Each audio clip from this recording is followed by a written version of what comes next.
All right. So we are live right now in our Love Differently Blab. And I just want to thank you guys so much for joining us here tonight. This is all about building your marriage while you build your life or your business. And I'm so grateful for the people that do join us here on this Blabcast or podcast, because as we continue on every single week, we encourage faith conscious entrepreneurs and leaders who just want a fresh face in their life as far as relationships go, and they want to have a fresh face themselves. Not that they want a fresh face in their marriage or relationship, but they want to be able to use the 5 powerful principles that I have written here in the book, Love Differently, Stay Married. Now, we're not here to promote the book. All we're here to do is just talk about some of these principles that we all use in our marriages, but we may not have really thought about it very much. This book is something that you can find at Amazon, Barnes & Noble, your local bookstore. But I am your host, Kelly Frazier, and the author of Love Differently, Stay Married. I teach faith-based entrepreneurs how to create their own irresistible marriage while they're building their life or their business. So during the show, you're going to notice that we'll have a free seat available, and these seats are reserved for anyone who is qualified as the VIP, which that simply means you just join up here, right here on Blab, and as you communicate with us, we will invite you into the seat so that you can ask your questions live, which this is one of the reasons why I love Blab so much. And as you build relationships with us and with the people that are here in the room, then you get to connect with them outside of this because, of course, Blab and Twitter are one. So it's a great way to really get to know and network with other people. So what you're going to discover here tonight are 2 of the 5 secrets to loving differently, and we're going to talk about those. But first, I want you guys to meet some superior guests that I have this week, and I'm so excited that they're here. Very, very grateful and appreciative. Tonight's guests are writers and speakers and marriage thrivers who believe in the power of God and impacting people all around the world. And I am super, super happy to have Meygan and Caston here. Thank you guys from Marriage 365. Woohoo! You're so welcome. We're so excited to be here. You guys are awesome. And I just want to make sure to mention that if once you do join here on the site in our live chat, feel free to just give props whenever you hear Meygan and Casey talk, because they are going to just share some incredible insights here tonight. Guys, one of the reasons why thank you for that prop, Casey. I saw it. One of the reasons why I wanted you guys to come on the show tonight was because I know that you guys work together as an entrepreneurial couple. And I don't know if you guys actually classify yourselves as entrepreneurs. Do you use that term or no? Yeah. Well, some days we don't feel like we're doing a great job at it. But yeah, I would say we're entrepreneurs. Yeah. All right. So I just wanted to clarify that because I know that on the Love Differently website, it really is all about the faith-conscious entrepreneur who they have a relationship with God and they're really reaching out to, reach a broader audience because they feel called and led into a specific purpose. And that's what I believe that you guys have done.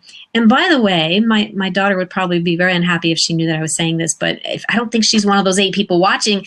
And she stayed on you guys' website for over an hour just reading all of your articles and stuff. And she just thinks that you guys absolutely rock. So do I, which is one of the reasons why you're here tonight. So guys, tell me, first of all, a little bit more about yourself. Like how did Casey propose to you, Meygan? Actually, he did a really good job proposing. So we had only been dating 10 months and I was only 19. So I'll tell you, I wasn't expecting a proposal. It was November 1st, 2002. And so almost 14 years ago. And we went to dinner and I actually told him that I had this dream that he proposed to me and his face turned like white. And I had no clue he was proposing to me that night. Anyways, he got a little nervous, but we took a walk around Balboa Island, which is our favorite spot in Orange County, California. And I saw the candles and I thought, oh no, someone died in our spot, like that we always go to. Right.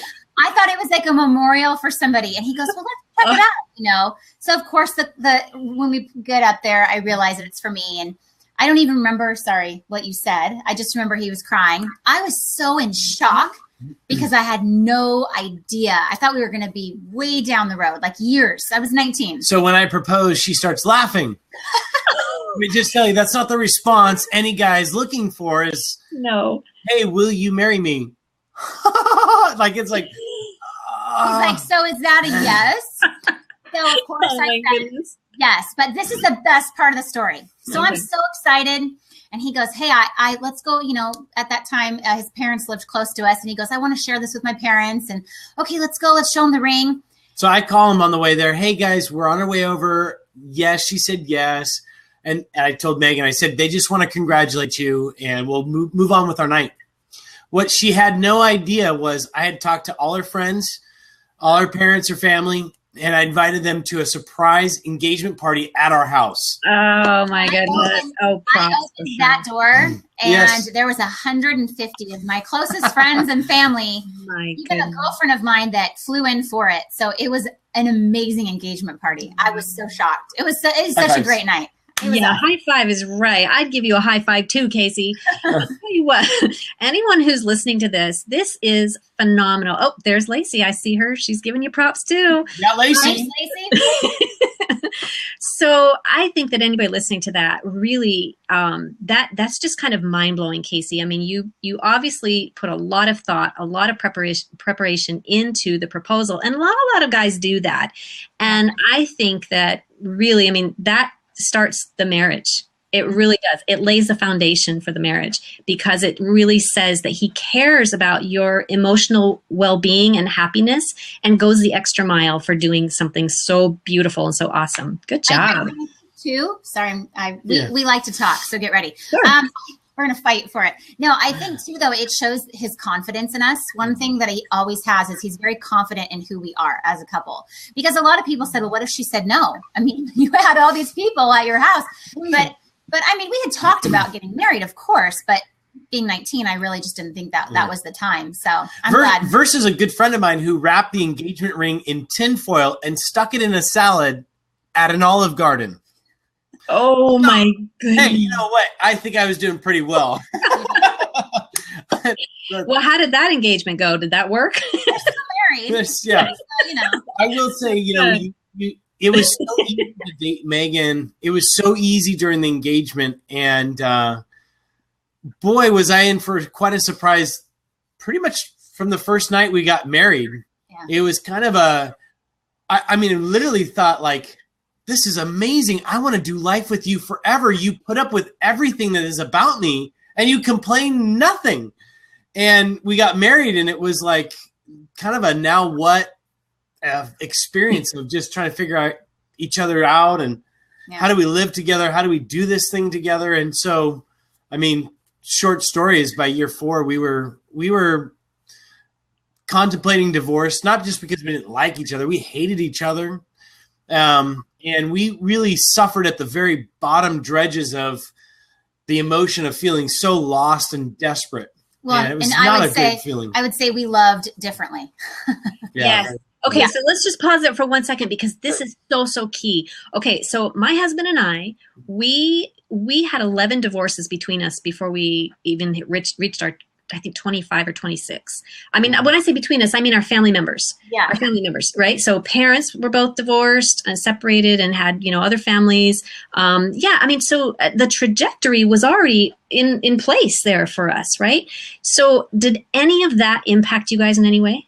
Oh, yeah. Well, naively, we entered into marriage thinking, well, we're better than that.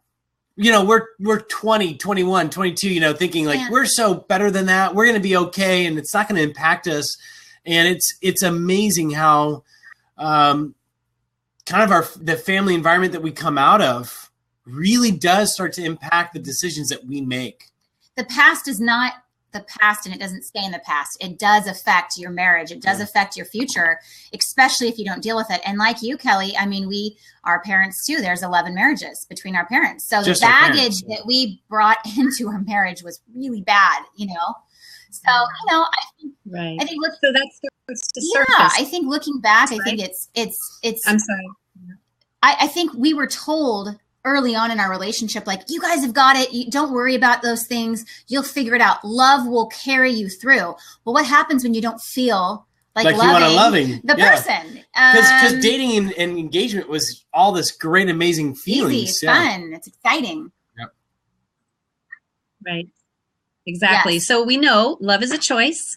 Love is a choice, and how you show up every single day is a choice. And what I love about what I see you guys doing now, and Lacey and I were actually just talking about, Lacey, if you want to jump into the seat, feel free to do that. But what we were talking about this afternoon was the fact that sometimes when we start out doing what we feel called or led to do, like what you guys have done with Marriage 365, you felt led, you felt called to do this. You may not always know exactly where things are going to lead. You may not have the specific message in mind, but what I see you guys doing right now is something I absolutely love. You are shifting things to recognize and help people recognize that it's a mindset. This is about changing the mindset of what you're thinking on a daily basis and how you're showing up every single day. And I love that, you guys are really pointing not just to God, but to that, to, what are your thoughts all throughout the day? Are you choosing positive, healthy, loving attitudes, or are you, just allowing life to happen and you just kind of get snowballed into all the negative thinking? So let me ask you this.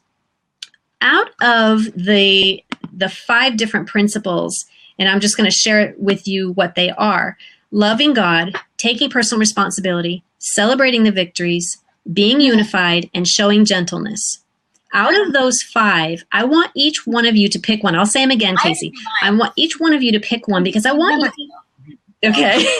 So determine which one you think is really powerful for your marriage. Okay, I'll say them again. So love God, take personal responsibility, celebrate the victories, be unified, and show gentleness. So Casey, if you have yours, if not, then we'll go to Meygan. But if you have I'll yours, say be unified is probably one of the most significant ones. When you just said that, it was like so clear. There's a saying around this house. All our kids know it. Everybody around us knows it. It's Team Caston time. Yeah, it is. Because we talk about team and that we're better together than we are apart. And I officiate weddings. I don't know if you mentioned that. Yeah. Yeah, 500. Whenever I get That's a chance incredible. to meet with these couples, I talked about, I just met a couple, Team Senna. And I said, it's Team Senna time. Yeah. Meaning that you guys are stronger together than you are apart. That this is the hill that we die on. Okay. Mm-hmm. We protect this above all else. And having gotten an opportunity to work with some extremely wealthy individuals, some incredibly brilliant entrepreneurs. I had a guy who said to me, Casey, he lives in a 12,000 square foot home. He's got money. Money's not an issue for him. He said, Casey, it's amazing because there's probably not a lot of people that can say that they have everything they want. He said, I can say that. With my marriage in shambles, I don't have anything that I want. And I really remembered that poignant moment where, marriage becomes the new performance standard. And I know entrepreneurial circles and I get that, like that we're trying to figure out like the Inc. 500, where are we at? Where are we listed? What's our rank? And honestly, when it comes to marriage in our lives, like that's the performance standard. Mm-hmm. I could care less where you're ranked on the Inc. 500. If your marriage is in shambles, that's for me considered we're failing down somewhere. And we can fail forward. We can pick ourselves up. Absolutely. But if a guy's not focusing back into his marriage and his family, where's the legacy? And that to me is what I have the most concern about. Even with Marriage 365, you're like, do you have a plan? Do you have a vision? It's like, hey, we're just moving forward this direction. I don't know. I think that way Changes a lot. But in vulnerability here, just the times that I have not stood by Meygan's side and we've stand together, we've checked in with, especially because we're doing this together, right? Yeah. This isn't Casey's making plastic straws, so whatever. We do this together. Right. And if I'm not checking in with Meygan and I'm not constantly saying, like, where are we at? And for a guy asking for someone else's opinion, let alone my wife, we're going to go nowhere. We're really going to go nowhere. And so I think for me, like that principle number 4 is to stand together, to be unified. that represents Team Caston. That represents us standing together and saying, on decisions, whether we buy a printer or start a nonprofit or big or small, whatever, it doesn't matter. We've got to check in with each other. And in the thick of things, this is what we do. Team Caston. Right here. All the time. Like our kids, vomiting or whatever's happening, you're like, we've got this. If we're in it together, we can accomplish anything, know? Mine, yeah. That is awesome. That is awesome. Okay, so Meygan, since I know we don't have a lot of time with you, let's go ahead and go to yours. Mine Casey, would be number 2, that taking personal responsibility, because we always tell couples that if you want to make a better marriage, you have to make a better you. And I'm going to say something that's touchy to a lot of Christians, a lot of faith-based people, but we are tired of people making excuses and putting God on that. Like, well, I'm just going to wait and pray about it. No, you have a choice. And even choosing not to love is a choice. Choosing not to forgive is a choice. And I'm so tired of, I think we hear the same platitudes over and over again of, well, if you have Christ in the center and all these things, they do, if you know what that means, actually make sense, sure. Yeah. But God has given all of us a free will.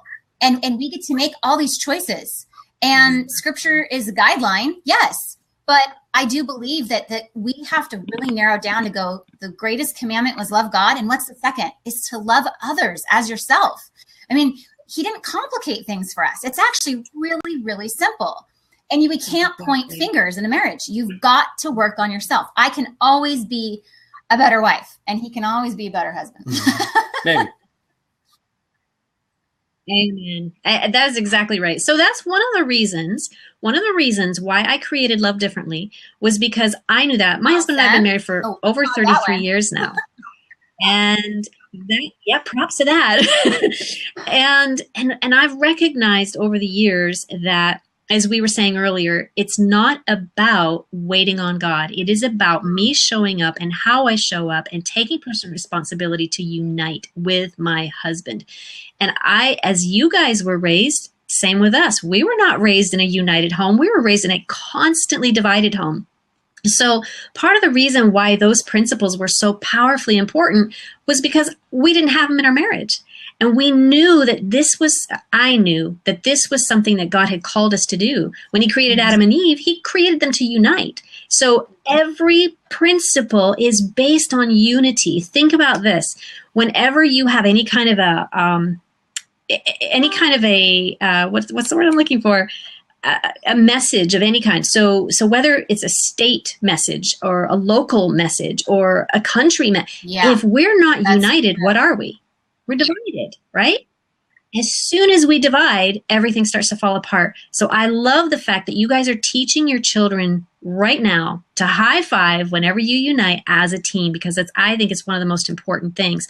And I'm actually glad that the two of you did not just grab the loving God part, because that's what a lot of Christians do. They'll just grab the loving God part. And it's really, yes. And I will say that, you can't just have love God on there. Like that, and I know people won't like that answer, but it's the truth, because then why are pastors having affairs and addicted to pornography and are leaving their wives? You cannot just love God.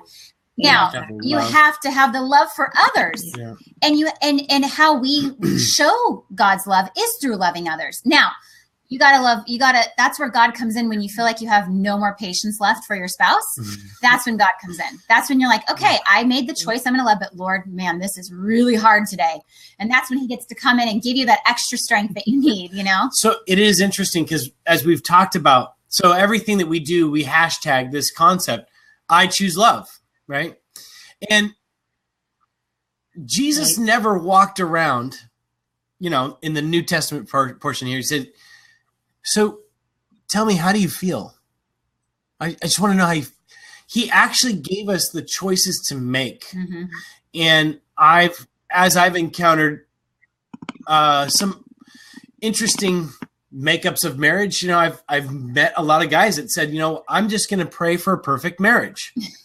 And they will do nothing to actually start to step into that. And that to me is where I go, wait a minute, how's that working out? And we're not saying not to pray. We definitely think you should pray, but you have to pray and do principle number 2. You have to start taking personal responsibility. Romans says, love does no harm to its neighbor. And inside just those like few simple words, there's so many things wrapped up into how do you treat your wife with tenderness, with nurturing, with a sense of compassion or empathy. Like, I mean, there's so much wrapped up in that that's not included in the subnotes of, hey, by the way, love does no harm. Here's what this looks like, you know? Yeah, exactly. I hear you. I know exactly what you're saying. So, okay, so back to the entrepreneurial side of it for just a moment. You two have to work side by side every single day. Plus, you are mom and dad side by side and your husband and wife side by side. So, how do you integrate business and marriage? Because like I was saying earlier, one of the reasons why this whole thing was created was because so many of my friends and associates who were entrepreneurs were separating, divorcing, completely falling apart. And I was going, no, it doesn't have to be that way, you know? So how does it work for you guys in your household? Can I just say one thing before you do that? Listen, I empathize and hear that pain because the struggles and the pressures that are on a marriage in entrepreneurial households is intense. Mm-hmm. It is absolutely intense because it's financial. Ugh. For guys, it's identity, vulnerability. Are you willing to live with the failures and there's a lot of risk taking? You know, you're taking risks all the time. Right. That's all I wanted to say. I totally get the pressures. So one of the things that we know for sure, and science has proven, is that you know, marriages that last have a friendship. And your friendship is built on dreaming together and laughing and making memories and date nights. So we have a rule when we go on our date nights is we can't talk about work, which is really hard. I'm not saying it's easy. And we don't talk about our children. Those are the two things that and really money. I mean, I should say three things: money, work, and the children. It needs to be about Casey and Meygan, you know, not Casey and Meygan of Marriage 365. And so we pick about 3 nights a week where we have it very set aside, like tonight, after this, like we get to be Casey and Meygan. We're not working tonight. We're not getting our laptops out. We're playing Yahtzee. We're playing Rummikub. Tickets to Ride. Whatever. You know, we love Tickets to Ride. Highly recommend that game. Anyways, but I really think that you have to be extremely disciplined, which entrepreneurs are usually disciplined people. They're activators. And another thing that we do that's really helpful is every Sunday night at 9:00 p.m., we have a business meeting. We like a marriage business meeting, and we go over our budget, our meal plan, the kids' schedules, our schedules. And that's when we're able to set these 3 nights apart to say, okay, what nights are we going to be working together? And what nights are we going to be just having fun as Casey and Meygan? During those business meetings, it's so important because that's when we get to see, are we too busy for our marriage? And oftentimes when you see it in front of your calendar, you're like, ooh, we have something every single night this week.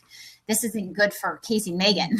So if there's no Casey and Meygan Caston, Marriage 365 fails because we're talking about marriage. Yeah. But even so, like Casey said, if we fail, you know, that is the performance standard by which we judge our success on. So, it's really disciplining, I think, for couples that are working together, that you have to carve out time, no exceptions, and take that leap of faith to say, well, yes, this project is due soon, but you know what?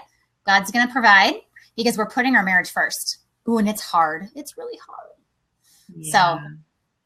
No, I think that's exceptional advice because not only did you throw in there the date night, but you set kind of like a ritual, if you will, that, you know, these are very specific times, very specific topics that you're going to be discussing. And if you don't have the discipline to do that, it's okay if you don't have it right now, but it is very, very, very important that you do start setting up that type of a discipline for yourself because it is all about planning and preparing, because the way you plan and prepare in your business is the same exact thing that you have to do for your marriage. Otherwise, it does not work.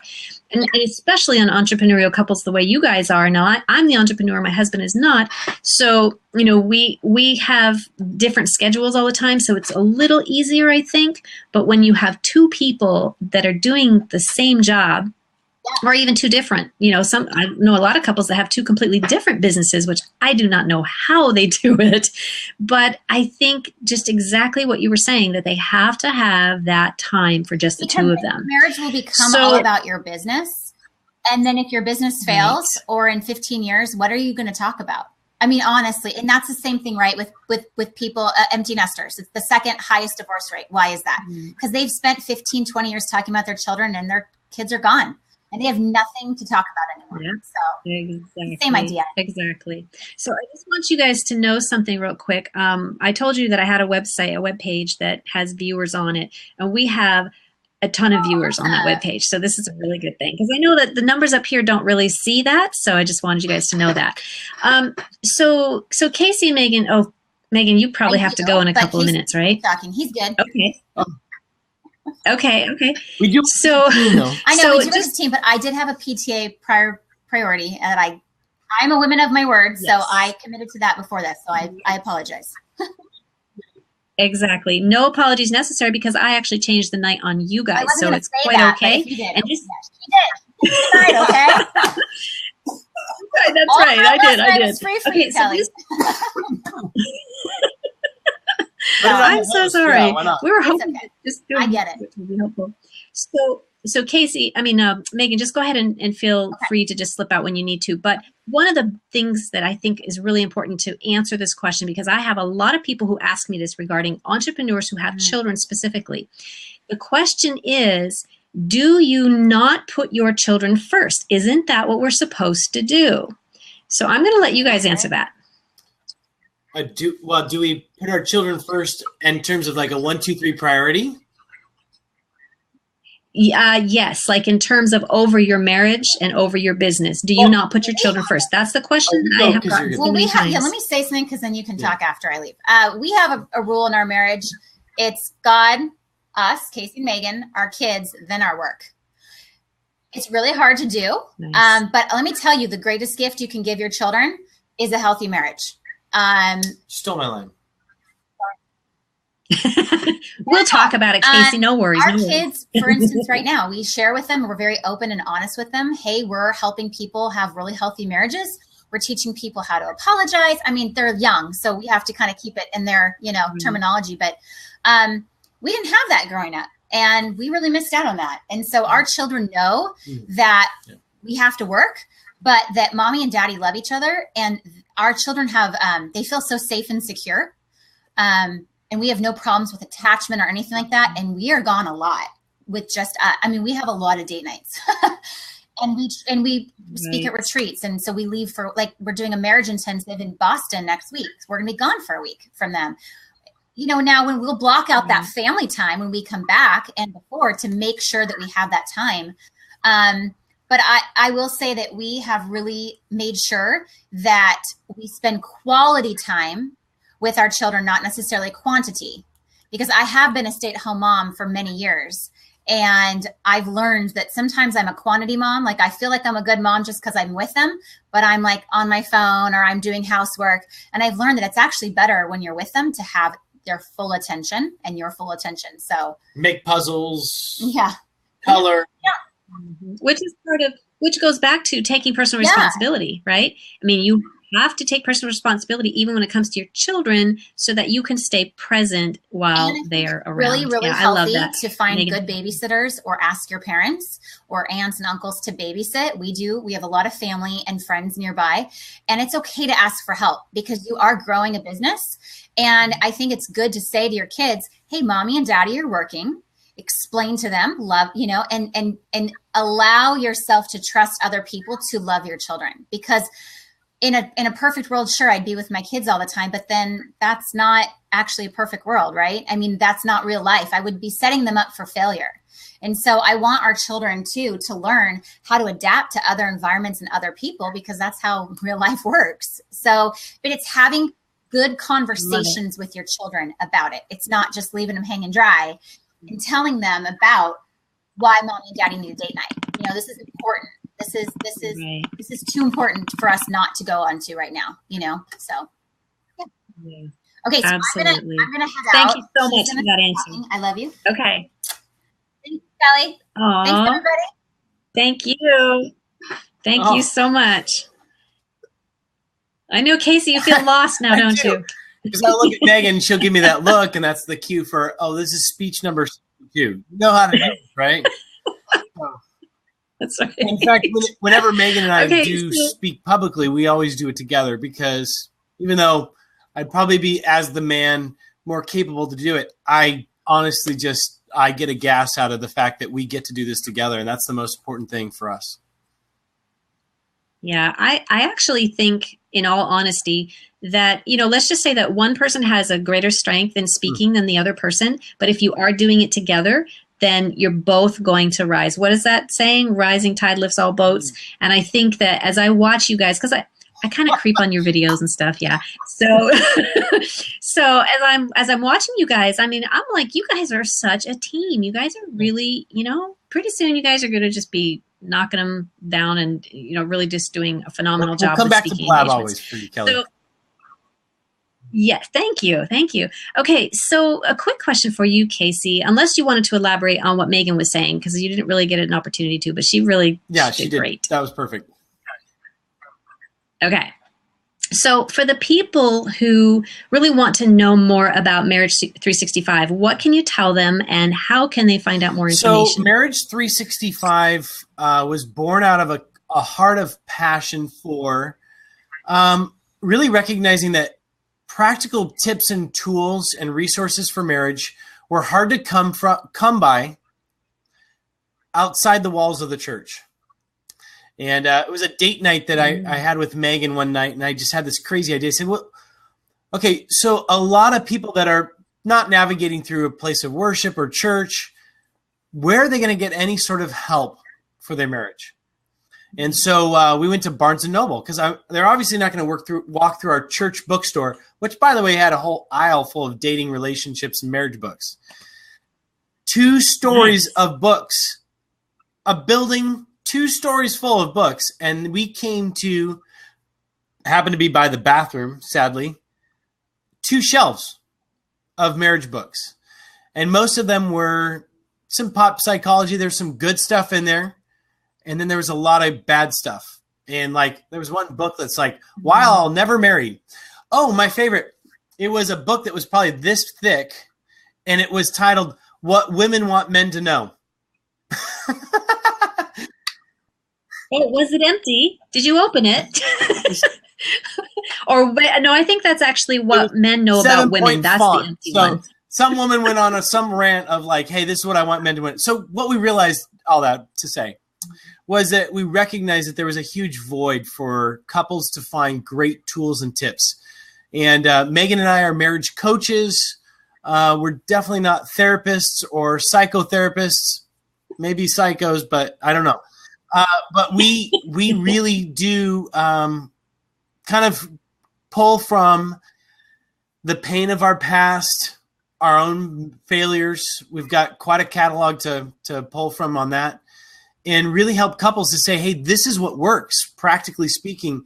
We've also done a lot of research, and I love, there's so many great, brilliant minds on research, on relationships that have done research, but typically speak, maybe up here in terms of how accessible is it for the everyday couple.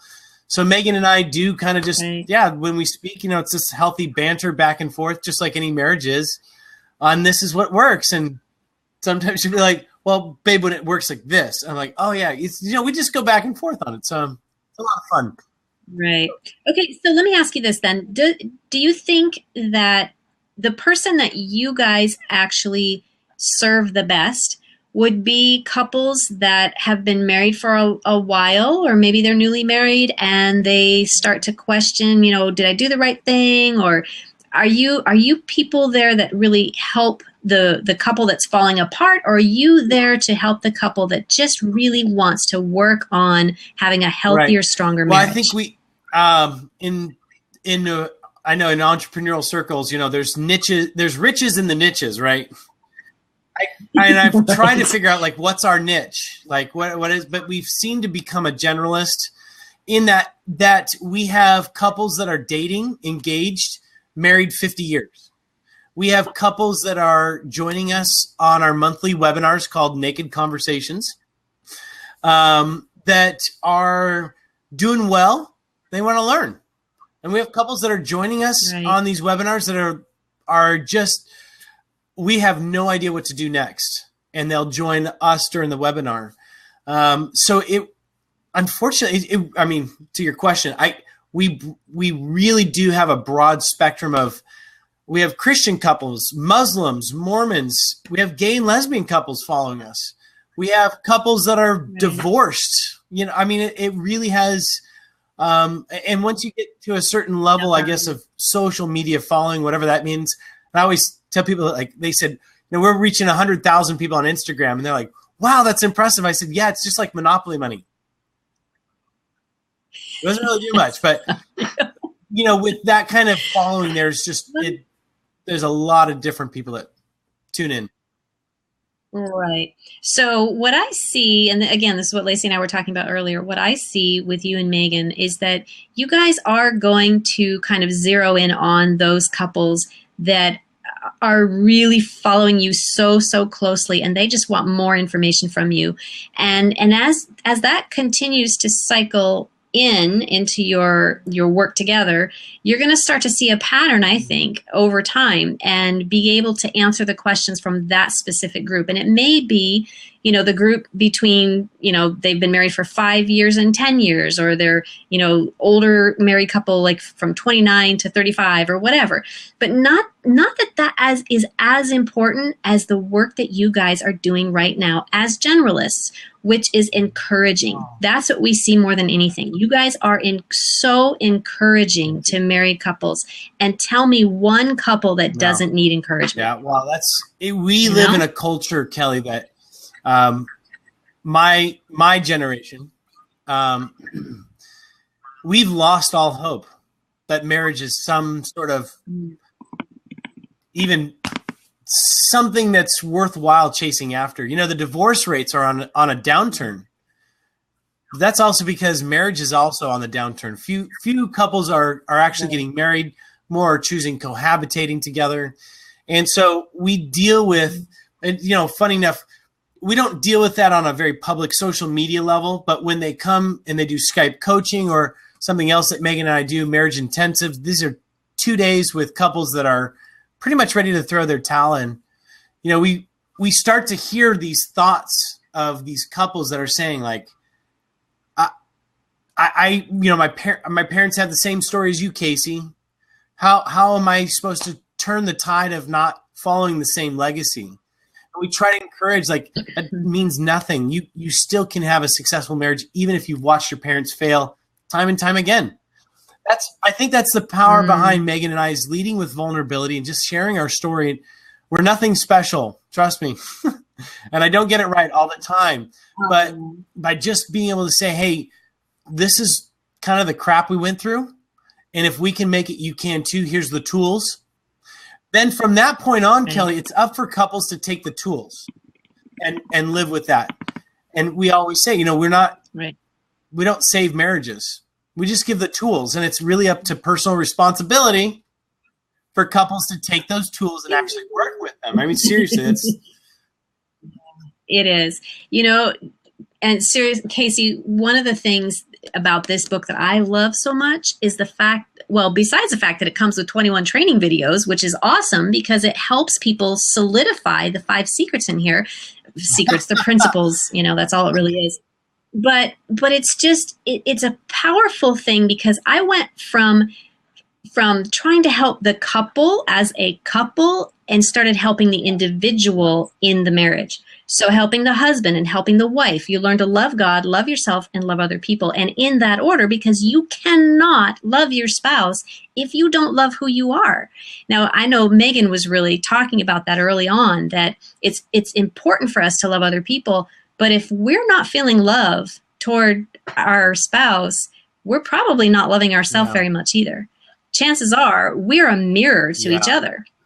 So, you know, I really feel blessed that you guys have chosen the path and the journey that you're on. I would love to stay in touch with you guys to be able to, you know, just kind of connect, talk over some of the things that I've learned throughout my entrepreneurial times. And now that God's called me into this particular, you know, niche, whatever you want to call it. I really feel like, we have a lot of things that probably could help one another if you want to, talk about collaboration. So tell us where people can find more information about you. Google Marriage 365, all one word, and you'll find the slew of Instagram, YouTube, Facebook. We do have a Twitter following, which just is, happens to be a great place for us to be. But we don't monitor it as closely as you probably do. And Pinterest, our blog site. And we just launched an online premarital course called Happily Ever After for couples that are preparing for marriage. And that is, it's an online e-course, so couples can go through that. And, we'll see where God continues to expand those boundaries and borders for us. Right. So the question that I had, and I'm sure a lot of people were going to be asking the same question, does your premarital coaching program, does that actually take the place of going to like their pastor or a counselor? So Meygan and I built this course because there's nothing like it out there, first of all. And a lot of couples want to go through some form of premarital coaching, but just a couple sessions with a therapist will set you back $500-$600. So it seems very intangible for couples. Again, our primary focus is outside the walls of the church, realizing where's the rest of, and I would say now, of course, a major majority of our country is, where are they going for help? And this to me is kind of the bleeding heart of Marriage 365 is this. God created marriage. He created it as a beautiful picture of his love for us. So in the relationship, it is a covenant relationship. And I don't care if you believe in God or not, you're still entering into his playground, so to speak. Now, Catholics call it the sacrament. And I love what they said in the catechism, because a sacrament is a place where God is uniquely active. And I believe that marriage is this beautiful on-ramp for the gospel, where couples begin living out kingdom principles of truth, love, unconditional, of being able to live with each other with tenderness and compassion. I mean, these are all kingdom values and principles. The thing is, you can't separate the king from the kingdom. And so when couples start to live out these principles that we teach on Marriage 365, like an ancient Jewish proverb says, a harsh word turns away wrath. Wait, other way around. That the kingdom comes close. And that for us is our mission. So Marriage 365 is less ministry than it is mission, and really just capturing the hearts of those that are far from Jesus to say, there is something greater and grander than what culture wants to present, and the Kardashians, right? Exactly. I mean, this is like the train wreck of our culture of watching, this is what family's about? No, there's something greater. I'm so sorry if there's a Kardashian tuning in to you, Kelly, but probably not. Kudos to you. But that to me sums up where we're at in our valuation of marriage. And as we step into business and what we do for business, I can't imagine a more important thing that you've touched on. I hope more guys are picking up your book, because this is probably this area we struggled with the most, is how do we balance business with our marriage? How do we do that? Right. And I believe, if I can just answer that in a very short little statement, I believe that is by doing all 5 of the principles in this book, by loving God, by taking personal responsibility, by, creating unity in your home. It's how do you do that step by step, right? That's really what it breaks down to. So, Casey, it's marriage365.com? Yes. .org. Okay, moving thank towards you. being a nonprofit as of next month, I think. So. Oh, no kidding. That's awesome. Casey, just before we go, you said that you guys do some philanthropy work, or did I misunderstand? This was early on in our conversation. We are setting up Marriage 365. We were as a business, and God has a sense of humor and is moving us as a nonprofit. Although sometimes I wonder if we're operating as a nonprofit just by default, but championing marriages is not a profitable business. So if anybody's thinking like, hey, we're going to make millions about this, it's a tough road to plow, because a lot of people just feel like, you know what, I won't invest in my marriage because that assumes that maybe there was something wrong. So we constantly fight this cultural myth that people that invest in their marriage means that they're hurting or they're bad, when that's a myth. It's just no. Yes. But yeah, we are a nonprofit, and we are creating new resources. We've got a lot of people that want to get some of our stuff translated and start to be able to offer our intensives for people that can afford it as well too. Right. Excellent. Well, Casey, thank you so much. And please give Meygan a big hug from you when she gets home from her presentation, which I'm sure went exceptionally well. And thank you for being on. And if you want to find out more about the Love Differently principles, about connecting to God, to yourself, and to each other, go to lovedifferently.info. And I am happy to connect with you. And Marriage 365 also has a Facebook page. They do have Twitter, but they're not on it so much. But Facebook, they really connect with, and Instagram. So thank you again, Casey, for joining us here tonight. And I cannot wait until you guys come back so we can talk a little bit more about this. Thank you, Kelly, so much. And keep up the good fight. Thank you, you too.